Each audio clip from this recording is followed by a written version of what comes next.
આપ જોઈ રહ્યા છો સ્પાર્ક ટુડે ન્યૂઝ। આમોદનગર સહિત તાલુકાની બે પ્રાથમિક શાળાના નવીનીકરણ માટે ખાતમુહૂર્ત કરવામાં આવ્યું છે। ધારાસભ્ય ડીકે સ્વામીનું શાળા પરિવાર તથા વિદ્યાર્થીઓ દ્વારા ભવ્ય સ્વાગત પણ કરવામાં આવ્યું છે। આમોદનગર સહિત તાલુકાની બે પ્રાથમિક શાળાના નવીનીકરણ માટે ધારાસભ્ય ડીકે સ્વામીએ ખાતમુહૂર્ત કર્યું છે।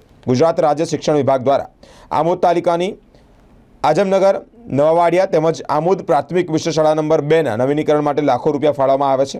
જેની નિમિત્તે ધારાસભ્ય ડીકે સ્વામીના હસ્તે આઝમનગર નવાવાડિયા અને પ્રાથમિક મિશ્ર શાળા નંબર 2ના ખાતમુહૂર્તનો કાર્યક્રમ રાખવામાં આવ્યો, જેમાં મહેમાનોનું શિક્ષકોએ પુષ્પગુચ્છ આપી અને સ્વાગત પણ કર્યું છે। આ પ્રસંગે શિક્ષણ અધિકારી સબ્બીર શાપા, તાલુકા શિક્ષણ સંઘના મંત્રી ઇલિયાસ પટેલ, ભાજપા પ્રમુખ વિમલ પટેલ, મહામંત્રી પ્રવીણસિંહ રાहुलજી, દીપક ચૌહાણ, આમોદ મહિલા મોરચાના પ્રમુખ વૈશાલી મોદી, બિજલ ભરવાડ, જલ્પા પટેલ, અક્ષર પટેલ સહિત કાર્યકર્તાઓ ઉપસ્થિત રહ્યા હતા।